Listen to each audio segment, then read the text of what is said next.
পিতা স্বর্গ, পিতা ধর্ম, পিতা এবং ভিতরে বিভিন্ন আপনাদের দেয়ালকে সর্বদেবতা। আমরা যত সাই গোবিন্দই ধরি না কেন, আমরা গুরু, তারা যখন বাড়িতে আসে তখন তাদের চরণ আমি তো আমরা যেভাবে নিতে চাই বাড়িতে কারাকারি লাগি মায়ের যে অন্যান্য আমি তা দেখি আছি যে কারাকারিটা শুরু করি আমাদের মাতা পিতার প্রতি যেন সেই তারা তো মহাগুরু।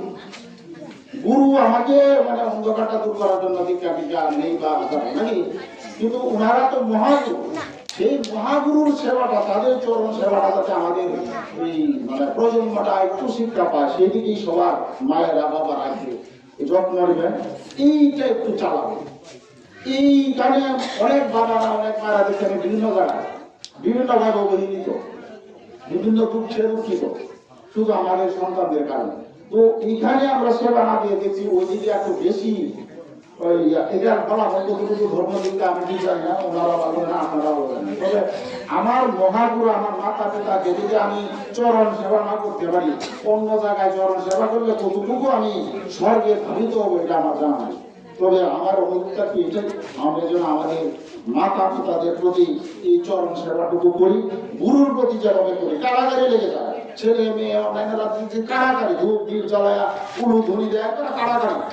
কিন্তু আমরা সেই জায়গায় কিন্তু যেখানে মেন জায়গা, যেখান থেকে আমি এসেছি, যার মাধ্যমে আমি এসেছি পৃথিবীতে, সবকিছু সুখ ভোগ করছি যাদের কারণে, তাদের প্রতি আমি কিন্তু অনেকটা অনীহা। সেইটা যেন এই ধর্মগুলোর কাছে আমার একটু অনুরোধ থাকবে, যারা বিভিন্ন গোসাই গুলো আছে তাদের তো অনেক ক্ষমতা, তারাই ধর্মটাকে ধরে রেখেছে, তাদের কাছে আমার অনুরোধ থাকবে যে আপনারা অন্তত এই শিক্ষাটা দিয়ে আপনার শিষ্যকে যে ওনার বাবা মাকে যাতে সেবা শুশ্রূষা করে, আপনাকে তো আলোচনা হতে না বেশি করে দেবে, কিন্তু বাবা মাকেও যাতে করে এই শিক্ষাটা আপনারা দেন। আর যেখানে ধর্ম আলোচনা হয়, সমাজ আলোচনা হয়, আমরা যদি না থাকি, হিন্দু যদি না থাকে, সনাতন যদি না থাকে, তা আমি গোসাই বড় গোসাই কাকে আমি দীক্ষা দিব, কাকে দীক্ষা দীক্ষিত করবো? সুতরাং এটাও যাতে আমাদের বৃদ্ধি পায়, এটাও যাতে রক্ষা পায়, এটা যাতে বাড়ে, সেই দিকটা যাতে আপনাদের সুদৃষ্টি থাকে। সবার দিকে আমার একান্ত অনুরোধ, আপনারা অনেক সব কষ্ট করে অপেক্ষা করছেন, কথাবার্তা শুনছেন, এই জন্য অসংখ্য ধন্যবাদ। আজকের সবার এখন শেষ প্রান্তে আমাদের আজকে সবার